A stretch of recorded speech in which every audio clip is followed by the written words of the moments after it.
Hello, in this video I'm going to show you how you can pair your Urbanista London earbuds with any MacBook.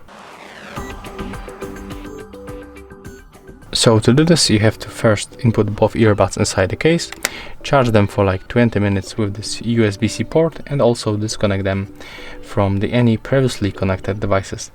And right now just open this charging case and then click and hold this button until this indicator starts blinking. There we go. Right now release this button, go to the system settings at the bottom, go for the Bluetooth, take a look for the nearby devices list, select the earbuds, and as you can see right now we are successfully connected.